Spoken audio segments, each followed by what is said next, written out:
All righty, I'm not positive, but I think it's getting about that time.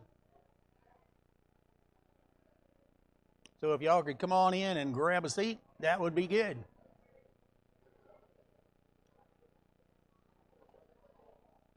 A couple of weeks ago, when we were talking about Samson, we talked about his marriage. It's on. Somebody better find Dave, see if he can crank it up. Is that any better?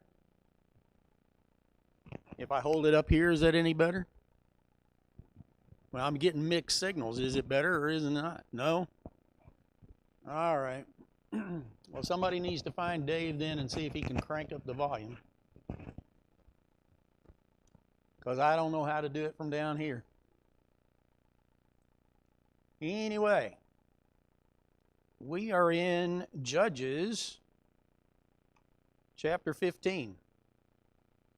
When we left off with Samson a couple of weeks ago, yes, I was rushing it a bit. When we left off with Samson a couple of weeks ago, he had just was concluding a wedding ceremony. And if you remember, he had, hey, that's much better. Hey, you punched the right button. I don't know what it was, but punch the right button. Okay, so we left off with Samson a couple weeks ago. His wedding ceremony was ending, but hey, and if anybody wants a handout, Tim's got one. If you put your hand up and let him know, he'll bring one your way. The guys had coerced his wife-to-be to reveal the riddle, and of course he got angry. He went to a city nearby, killed 30 individuals, stole their clothes, and gave them to the individuals that had solved the riddle. But he was still fuming mad. And so the last of the verse there says, he went back to his father's house. Well, the father of the bride turns right around then and figures, okay, he's not coming back. Let's divorce this situation and marry her to somebody else. Gives her then to the best man, or one of his companions that was there. Sometime later, and we don't know what lag time there is in there, but sometime later, Samson goes back down to Timnah, and he is bringing a goat with him. It's the wheat harvest time, and harvest times were also celebration times. So some commentators think the goat was either one of two things: a present for the father and for his bride, or it was his contribution to the feast that was going to take place. Either way, he had come back down. He's going to see his wife, consummate his marriage, and participate in the feast. Only trouble is, Dad meets him at the door and says, nah, that ain't happening. That ain't happening. If you remember, she told you, you always hated her, you never loved her, and when you stormed out of here, I knew that you thoroughly hated her. And I'm told that thoroughly hated her is equivalent to saying divorced her. The father took it that he had divorced his wife because, as one translation says, thoroughly hated her. Another one says hated her intensely, meaning surely you have divorced her. So her dad makes it official, divorce and marriage. He had promised this girl a marriage. She had the ceremony, and now she was being wed to somebody else. Well, you can imagine that did not go over well with Samson. He had paid the bride price. He had gone through the entire celebration. Now he neither had the money nor did he have the wife. Legally, the father owed him a wife. He's not, and you notice the father's not offering to cough up the money, but he's offering up a younger daughter. And we don't know for sure if she was, as he advertises, more beautiful than the older sister. It kind of reminds you of the situation with Jacob when Jacob worked for 7 years with Laban in order to get Rachel. And he goes through the celebration, right? And then is so out of it that that night he does not realize that there's a substitution being made. He wakes up the next morning to find out he's consummated the marriage with Leah. I don't know what he would have done, but I know what he did, and you know what he did. He worked 7 more years for the one that he wanted in the first place. Well, that's not being the offer that's being made here. But Samson refuses the younger sister, whether she's more attractive or not. Perhaps there was something, as a matter of fact, most commentators think that there was something more than just physical attraction to this woman. Perhaps he did indeed love her, as he said, because he's not willing to take a substitute. Instead, he gets very, very angry, and then he says, this time I have the right to get even with the Philistines. I will really do them harm. Notice the I in there?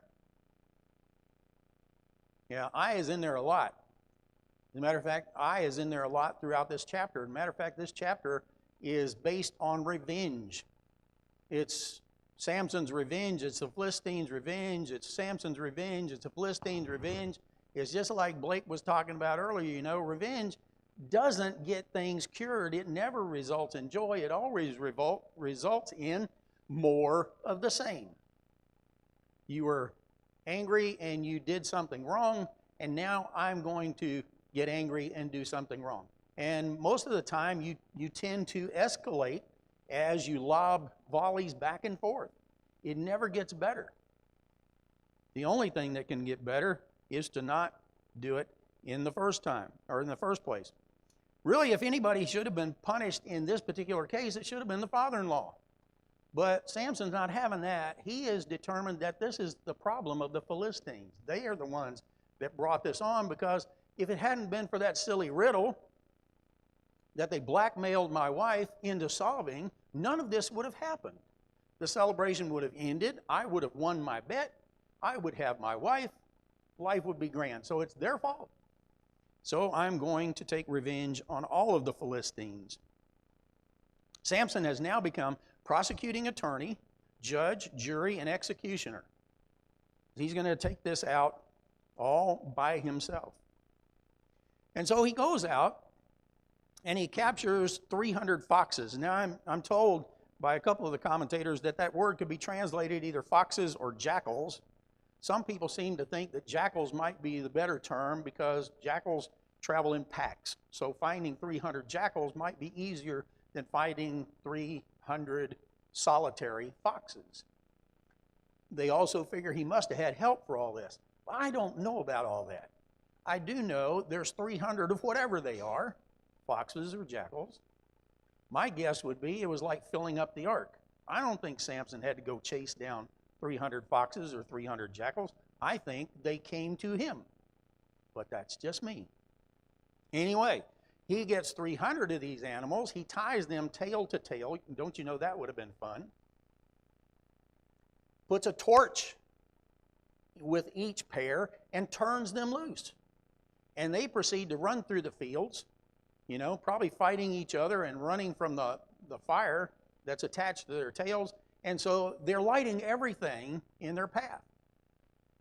And as it burns not only the grain that's in the field, it stands the shocks that are standing on the field that have already been gathered up. And that spreads then to the vines, and then it spreads to the groves. So he's wiped out their entire livelihood. You know, he's wiped out the grain, he's wiped out the grapes, and he has wiped out the olives for the oil. So everything, their livelihood is gone. You can imagine they're just a little bit bent out of shape. So they ask around, and they find out it was Samson, the Timnite son-in-law, because his wife was given to his friend. So the Philistines go up and burn her and her father and their house down. Do you remember why she participated in this deception to get the riddle solved? Why did she do that?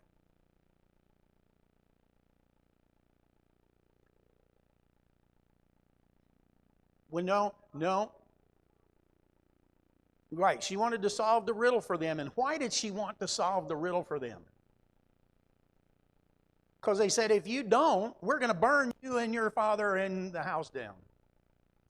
So what has she done by turning traitor on her husband, but just delay what they had done, what they had threatened to do in the first place?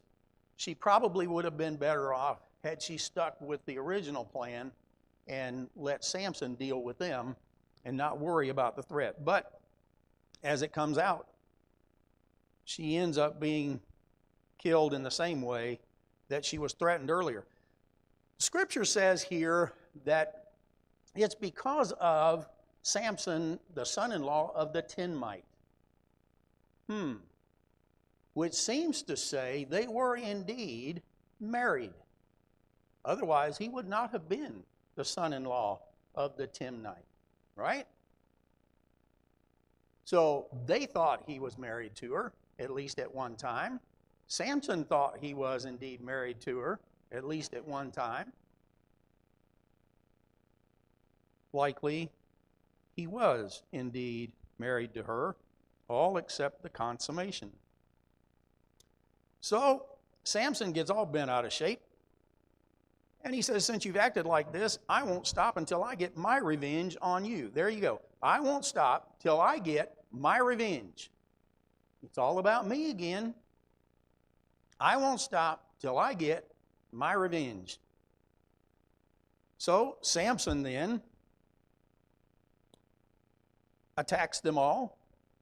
And it says, slaughtered a great number.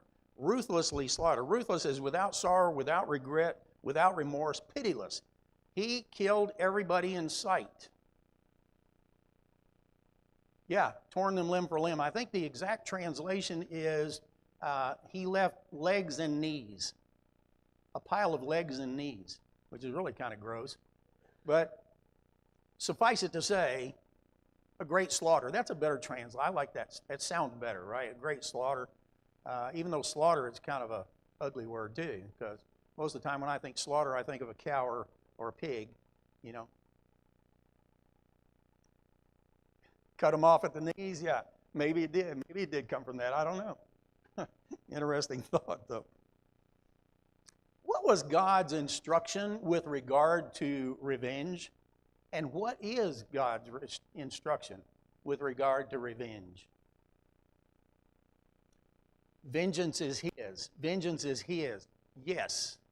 It was then and it is now. In Leviticus chapter 19, verse 18, do not seek revenge or bear a grudge against one of your people, but love your neighbor as yourself. I am the Lord. Deuteronomy 32, 35, it is mine to avenge. Similarly, in Proverbs 20:22, it says, do not say, I'll pay you back for this wrong. Wait for the Lord, He will deliver you. Proverbs 24:29, do not say, I'll do to him as he has done to me. I'll pay that man back for what he did. And what does Samson say? I'm going to do this to them for what they did to me. What do the Philistines say? I'm going to do this to him because of what he did to me. What does the Bible say? Do not say, I am going to do this to somebody because he has done something to me. Similarly, in Romans chapter 12, verse 19, never take your own revenge, beloved. Leave room for the wrath of God. For it is written, vengeance is mine, I will repay, says the Lord. And Hebrews 10:30, for we know him who said, vengeance is mine, I will repay. And again, the Lord will judge his people. It's a terrifying thing to fall in the hands of a living God. So vengeance is not something Samson should be involved in anyway. If he's going to kill Philistines, he needs to do it on God's terms. You know, one of the things, Samson was supposedly a judge. Most judges organized people, they inspired people, they rallied people in order to fight against an enemy. Samson does none of that. He never rallies people, he never encourages people, he never tries to build an army. It's all about me. It's all about myself and my own little grudge with the Philistines. I, me, and my. So he wreaks this great havoc, destroys a lot of people. We don't even know how many people he killed. We don't even know what weapons he used, just that he created a great slaughter. But then maybe it hit him exactly what he has done, because it says then he went down and he stayed in a cave in a rock at Etam, which means hawk ground or birds of prey place. It's kind of like Elijah. Do you remember Elijah had a great success with the prophets of Baal up on Mount Carmel? I think it was. He had a huge success. But then what happens? Well, there's a threat on his life. And what does he do? He runs. He runs and he runs and he runs. And where does he end up? In a cave. In a cave.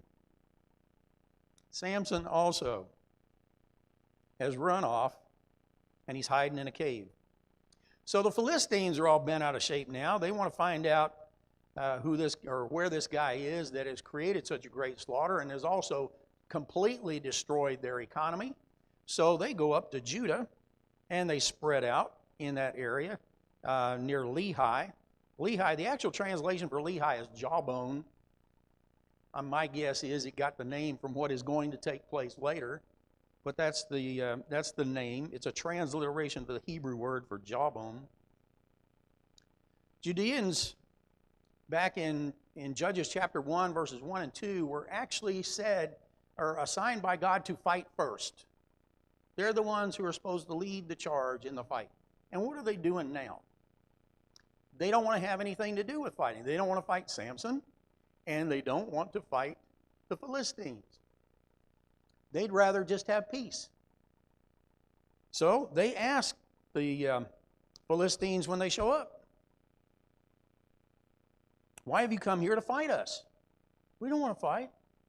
We don't mind that you guys are in control. We don't mind that you guys are bosses and that you're dictating everything we do. We don't mind that. Why have you come here to fight us?" And he said, "Well, we're not here to fight you. We've come to take Samson a prisoner so that we can what? Do to him what he has done to us." Exactly what the proverb writer says. Don't say that. That's not what you're supposed to be doing. Wrath is reserved for God. So the Judeans, in order to not have a problem with the Philistines, say, "Let's go get Samson and turn him over to the Philistines." Now, they didn't send one guy to go down and talk to Samson and kind of convince him to give up. Instead, they marshal an army of 3,000 men. And if you'll note, to this time, to this point, and continuing on to the end of Samson's judging, this is the only army that has been mustered during this entire time frame. And it is not to fight the Philistines. Instead, it is to go down to this rock and fight one Danite. 3,000 men. My guess, I don't know this, but my guess is they totally surrounded this rock. You know, 3,000 men are not going to fit in the cave. So they surround Samson.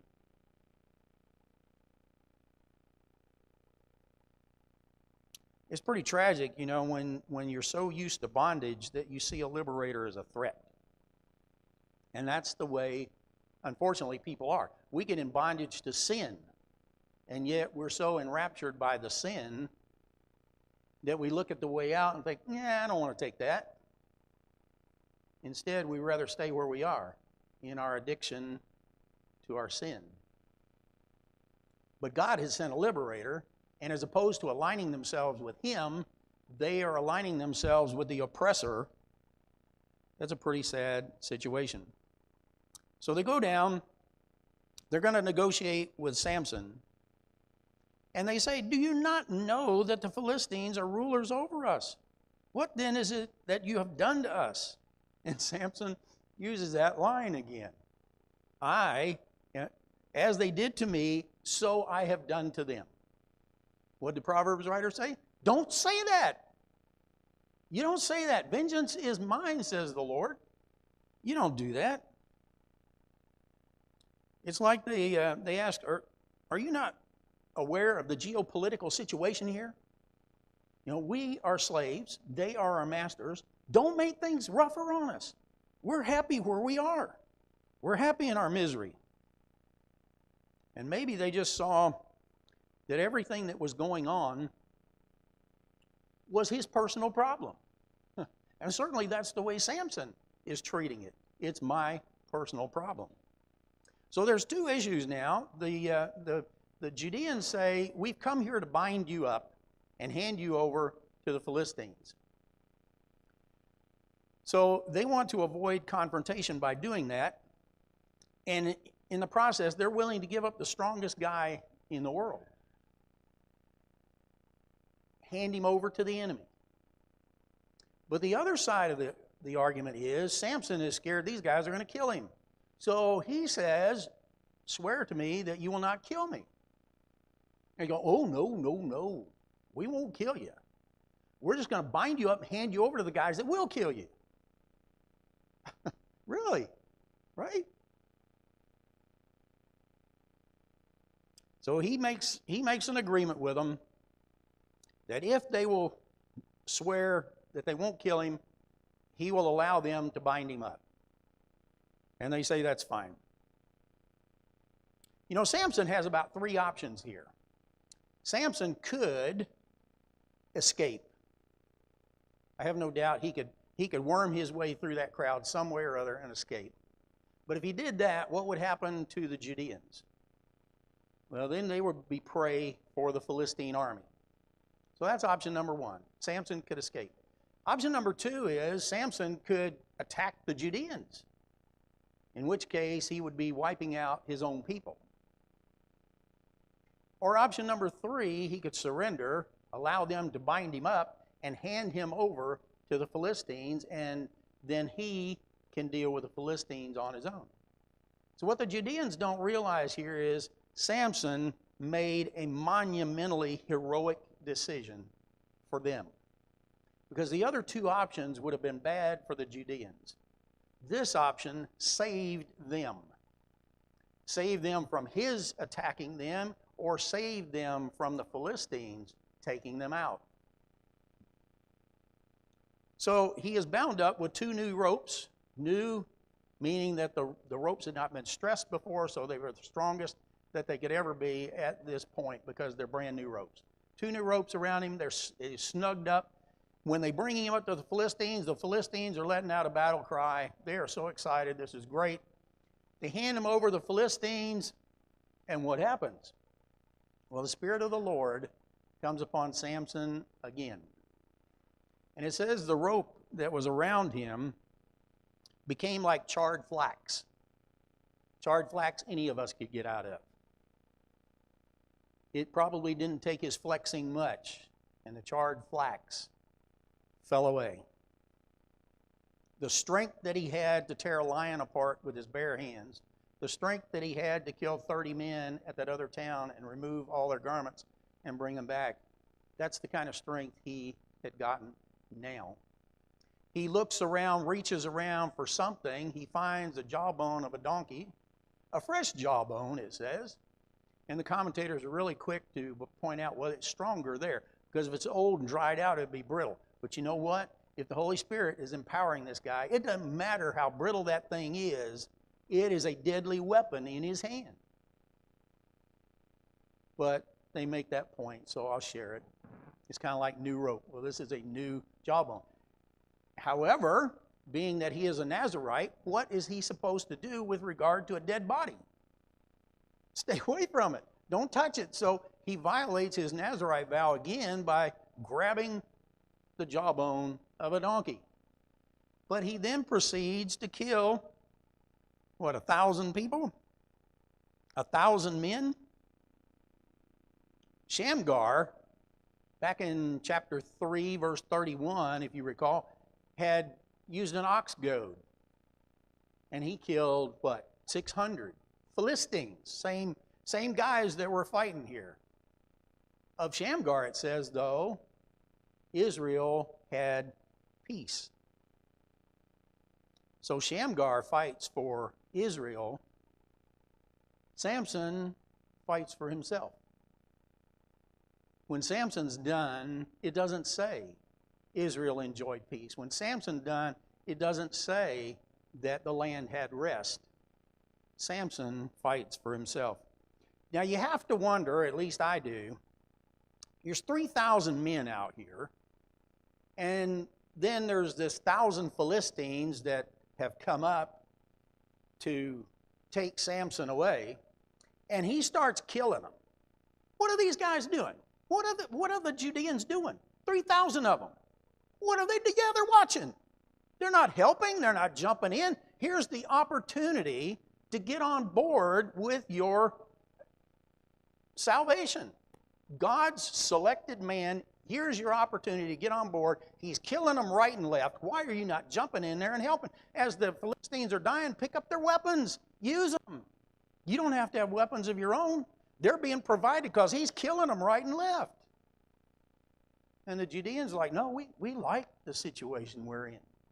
We don't want things ruffled up. You know, don't ruffle things up. Life's good as a prisoner or as a slave. Life's grand here. That's like the Israelites wanting to go back to Egypt. You know, we had it good in Egypt. Really? That's not the way I read it. Samson's good with words, isn't he? He makes up a riddle at his wedding, and now he kills 1,000 people, and so he makes up a rhyme. Now, it doesn't rhyme in English, but I'm told that heap, the word heap, rhymes with the word for donkey. And that's why it reads the way that it does. With the donkey's jawbone, I have made donkeys of them. That's the way the new NIV says it. Or made a heap of them, which is probably a more accurate way. With the donkey's jawbone, I have killed 1,000 men. And when he finished speaking, he threw the jawbone away. I don't know if that's because he realized, oh, I'm not supposed to touch dead things anyway. And he renames this place Ramah Leah, which means Jawbone Hill, which is why I said Leah, that area, being named Jawbone. Yeah, well, it probably came from the fact that the jawbone was used as a weapon at this place. Notice, too, that in his little poem, there's no God mentioned there. He doesn't mention God did this or God did that. He says, I did this and I did this. He's taking all the credit.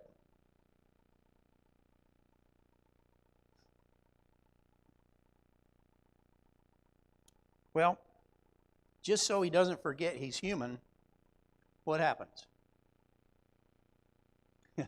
He gets terribly, terribly thirsty. The exertion of the battle, and how long he'd been in the cave, I don't know, but he is unquenchably thirsty. I think that's God's little reminder of, you're human, dude, and guess what?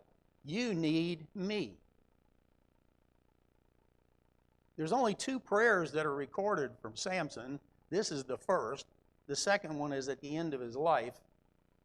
If he prayed more than that, I don't know. Some of the commentators think that he didn't pray more than that. But he prays here, and he says, and this is interesting now, because he's turned, now that he realizes, hey, I'm in a dire situation, this thirst could make me weak, I could be overrun by the Philistines, so I need to do something about it. So he turns to really the source of life, and he says, you, Lord, you, God, you have given me the victory. You have given your servant the victory. So now he recognizes God and who God is, and the fact that God gave the victory to him and that he is God's servant. Now, Samson, you're kind of getting your priorities right. God is the source of life. God is the source of bread. God is the source of water.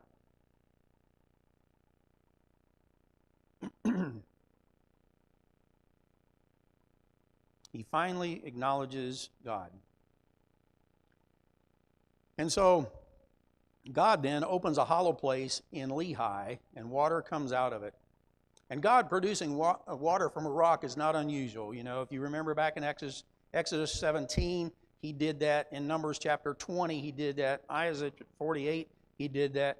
When Elijah, we mentioned him earlier, when he runs away and hides, on 2 occasions, an angel taps him on the shoulder and says, hey, wake up. take and eat, and he finds warm bread and fresh water both times, and he's living in a cave, just like this guy, living in a cave. God produces water from a rock for him, and so now Samson renames this place En Hakkore, which is a transliteration of the Hebrew name that means the spring of one calling, or caller's spring. So he's renaming things all over the place because of events that are happening in his life. Then the writer kind of summarizes Samson in the last verse of this chapter. It says that Samson judged Israel for 20 days, or 20 years rather, in the days of the Philistines. He was called to be a deliverer, but that was not what he did. As was said earlier, he was told that he would begin, or his parents were told, that he would begin the liberation from the Philistines. So he's not going to succeed. That doesn't happen until the time of David. So the Philistines are continue to bother them. If he had done things differently, maybe he would have been more effective. Most people think that because of the phrase in here, in the days of the Philistines, it means he was ineffective. He did not accomplish what he could have, what he should have, if he had done it the right way. If he had mustered an army, if he had rallied the troops, if he had gotten people to follow him and attack the Philistines, instead of having his own little personal vendetta. The absence of the phrase, the land had rest, points to the ongoing Philistine dominance. So he didn't really take them out. And we're going to see this verse repeated at the end of next chapter. The time of his effectiveness really has come to a conclusion right here. What we're going to see next week is that he continues his personal downward spiral. It will end in a flourish, but in the meantime, he personally will continue a downward spiral. Thank you very much for your attention today, and we'll pick up next week hopefully with the conclusion of Samson.